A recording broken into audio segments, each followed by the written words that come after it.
où ça passe. Nous sommes le mardi 28 juin, il est 7h48, nous allons commencer tout de suite en parlant du sommaire. Plusieurs news, la première, Eminem et Snoop Dogg qui ont fait un clip en mettant en avant un projet NFT en devenir, un petit projet qui vient de se lancer. Si vous voulez savoir quel projet va exploser dans les jours qui arrivent, restez avec nous. Nous allons parler dans un deuxième temps de FTX, Sam Bankman, Batman qui va racheter un exchange majeur aux États-Unis. Troisième news qui va concerner la SEC qui se prononce enfin sur le Bitcoin et qui va donner un début de prononciation sur ce qu'est le Bitcoin. Alors, est-ce une commodité? Est-ce une sécurité? Est-ce une action? Est-ce la chaussette de ma grand-mère? Si vous voulez en savoir plus, ça sera dans quelques minutes. Et nous allons enchaîner avec Harmony qui a subi un hack de 100 millions et qui a offert un bounty aux hackers pour redonner les fonds. S'il te plaît, redonne-moi tout, je te donne. Si vous voulez savoir déjà combien Harmony a proposé pour récupérer 100 millions, c'est très drôle. Et si vous voulez avoir l'interview exclusive du hater, restez avec nous, il nous a envoyé un petit message sur WhatsApp tout à l'heure. Et nous allons terminer avec notre personnalité préférée de 2022, Duke One, le créateur de Terra Luna, qui a reçu sur son OnlyFans un message privé des Anonymous, parce qu'il n'est plus visible nulle part, hein, Duke One, si vous voulez chercher aujourd'hui, plus de réseaux sociaux, plus rien.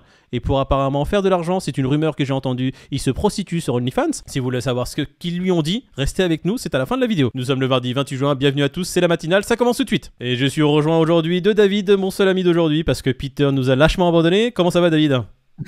C'est des choses qui arrivent, ça va et toi? Ça va.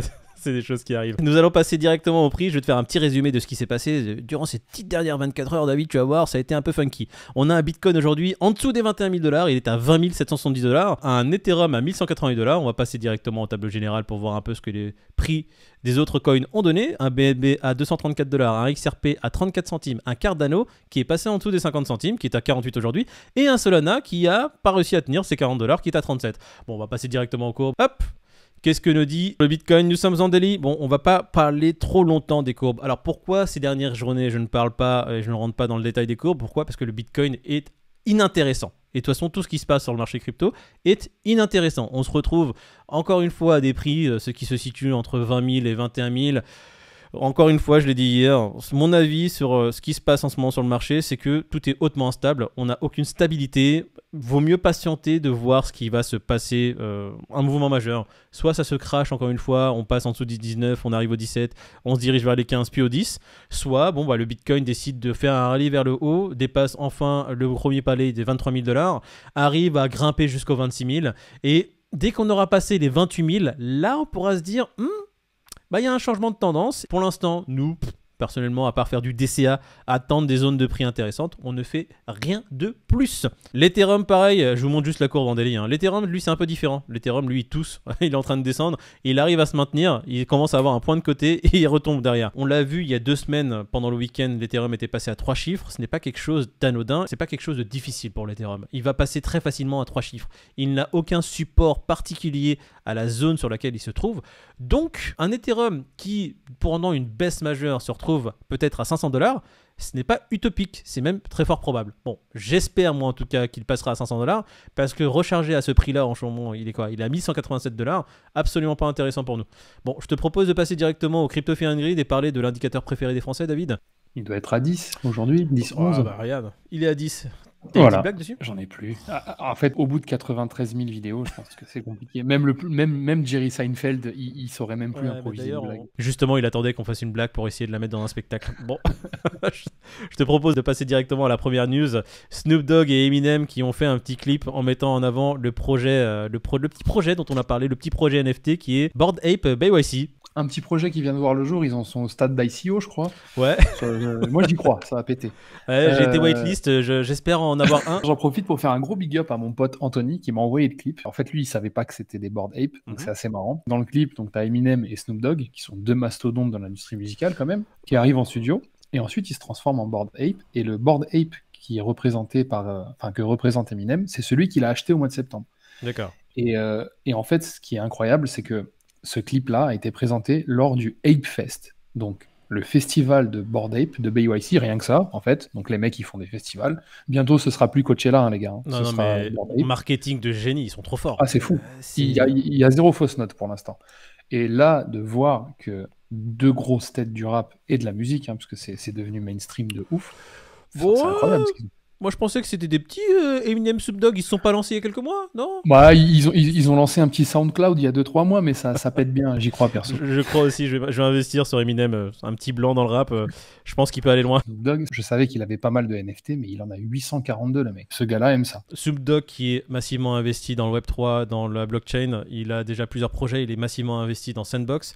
Il lance des soirées dans Sandbox, qui est un métaverse. Je pense que c'est même lui qui est en train de saouler un peu tous ses potes rappeurs en leur disant, mais les gars, vous avez rien compris, venez dans le métaverse. C'est comme nous, tu vois, crypto, qui sommes en train de saouler un peu tout notre entourage. La crypto, c'est l'avenir, etc. Lui, dans le rap game, c'est lui qui saoule tous ses potes pendant qu'il fume des winges, en train de dire, bon, vas-y, viens, on fait un clip. Viens, on fait un clip dessus. Et c'est lui qui a dû sûrement motiver tous ses potes à acheter des Bored Ape, d'ailleurs.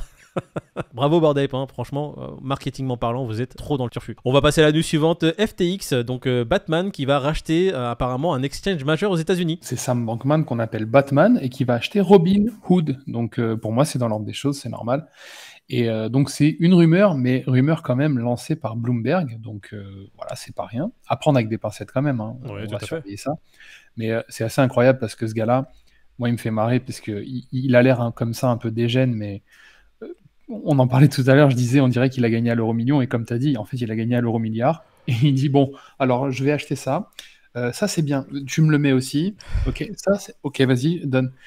Et Robinhood, en France, c'est pas trop connu, par contre, aux États-Unis, c'est quand même un gros exchange, et d'ailleurs, cette rumeur a fait bondir le cours du Robinhood de 14% à Wall Street, et donc 14% en crypto, voilà, on va dire que c'est normal, mais dans le marché traditionnel, 14%, c'est incroyable. Donc, à voir. Et puis, encore une fois, FTX, hein, qui confirme son omniprésence dans le monde de la crypto et de la blockchain. Quoi. Ouais. Juste pour donner un ordre d'idée, 14% dans le marché traditionnel, c'est comme s'il y avait un coin que vous kiffez. C'est comme si le Bitcoin prenait 60% d'un coup.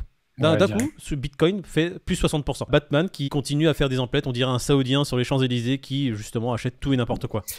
On va passer à la news suivante. Gensler, un des membres de la SEC, qui annonce tout simplement que le Bitcoin est finalement une commodité. Alors ce n'est pas officiel, c'est ce qu'il dit. La position officielle de la SEC sera annoncée le 6 ou le 7 juillet, il me semble. Le Bitcoin est en train d'acquérir enfin le titre de noblesse qu'on veut bien lui donner, nous autres amoureux de la crypto. Luna, c'est vraiment une preuve incroyable que tout peut se casser la gueule. Ce matin, on en parlait, en fait, même l'Ethereum, en vrai, je suis même pas sûr, tu vois. Depuis le début, Bitcoin, il est là, il résiste à tout. Beaucoup de gens disent or numérique, etc. Et bah, au même titre que l'or, ça peut être une valeur refuge, surtout dans la mesure où le nombre de Bitcoin est connu. C'est une analogie qui est super intéressante. Ça confirmerait vraiment l'importance du Bitcoin. Le mec de la SEC dit que oui, ça concerne que le Bitcoin, hein, ça concerne pas les autres alts, cette spécificité. Donc la SEC qui qualifie le Bitcoin de commodité, ce n'est pas quelque chose d'anodin, ça va vraiment avoir de très gros impacts sur le domaine de la crypto-monnaie en général et sur la communication que vont avoir aussi bien les journalistes que les gouvernements dessus. Je te propose de passer à la news suivante qui va être Harmony qui a proposé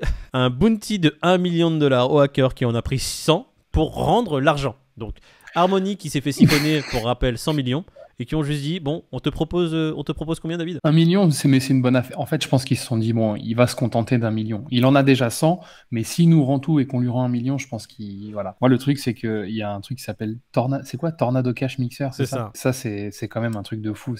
Donc, c'est pas quelque chose qui va blanchir l'argent, parce que tout est traçable, mais c'est un vrai mixeur qui va opaciser toutes les transactions. C'est-à-dire qu'une transaction va la transformer en 10 000 transactions, et ça va rendre la recherche du coup très très compliquée pour ceux qui veulent te trouver. La réponse à la question d'Harmony, c'est non les gars, je vais rien accepter du tout et je vais rien vous rendre. Il leur a envoyé un MP, il a dit lol. Après, je peux comprendre que Harmony Protocol n'est pas là pour dire ok, bon, t'as pris 100 millions, je t'en donne 10, parce que sinon ça peut devenir les hackers white hats, tu vois, les hackers bienveillants. Peuvent prendre maintenant ce prétexte-là pour gagner beaucoup d'argent et essayer de hacker en fait tout l'écosystème, parce qu'ils se disent bon, si j'arrive à prendre tant, ils vont passer 10%, donc je vais passer pour un gars bien et en même temps je vais gagner beaucoup d'argent. Mais par contre, il a pris 100 millions. Si tu veux lui donner un bout de pain rassis, moisi pour qu'il rende le reste, ça fonctionne pas. Le mec n'a aucun intérêt. Bon, après, à part sa conscience. S'il a pas de conscience, il faut quand même lui donner un truc un peu plus intéressant. Et sa réponse a été juste, bon, les gars, je suis en train de passer ça dans la moulinette. Vous allez plus pouvoir retrouver qui que ce soit, ni moi, ni vos fonds. C'est pas une bonne nouvelle pour Harmony Protocol. Hein. Allez, on termine avec Dukwon. Les Anonymous qui lui ont envoyé un petit message sympa en mode We're reaching you, on va pas te lâcher, frérot. Ouais. Et à croire qu'Anonymous ont perdu aussi de l'oseille hein, dans ce truc-là, c'est assez particulier. Et Terra, donc les deux tokens, le nouveau et l'ancien, ont pris respectivement, je crois, 14 et 26% hier. Donc, ouais, mais frérot, j'ai envie de te dire 14 et 26% de rien, ça fait toujours rien. Donc, on va pas donner de faux espoirs à ceux qui sont investis dedans, qui vont regarder la vidéo. 14-26%. Je vais regarder mon wallet. Ah, je suis passé de 4 centimes à 6 centimes. J'espère qu'ils vont faire aussi quelque chose. Hein. Les Anonymous, généralement, ils sont pas là pour blaguer. Et quand ils disent quelque chose, ils le font. Bon, bref, moi, ça me fait plaisir, cette news.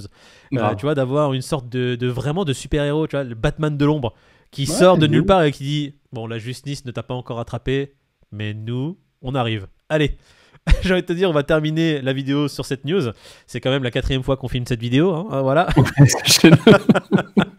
J'espère que la vidéo, comme d'habitude, vous a plu, mesdames et messieurs. Si elle vous a plu, n'hésitez pas à mettre un pouce en l'air. Si elle ne vous a pas plu, n'hésitez pas à mettre un pouce rouge. Mettez en avant votre mécontentement. N'hésitez pas à nous le dire. Pourquoi dans les commentaires. On est là pour apprendre. On est là pour vous écouter. Ça nous ferait grave plaisir que vous puissiez nous dire « Bon bah écoute, ta vidéo m'a pas plu parce que aujourd'hui j'aime pas ton t-shirt. » Voilà.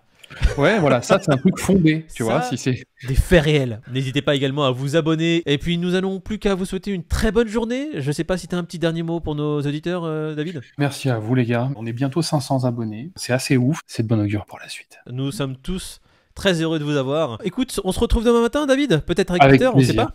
Avec plaisir, j'espère. On va voir s'il réussit à dormir un peu et se réveiller du bon pied. Ciao la communauté. Juste pour te dire, encore une fois, Harmony, c'est quand même un gros projet. Encore un projet qui... Les aléas du direct. Vas-y. En fait, ma fille avait des jetons Harmony et voilà. Ah putain, elle s'est fait rect. Je lui ai dit de pas traîner en levier.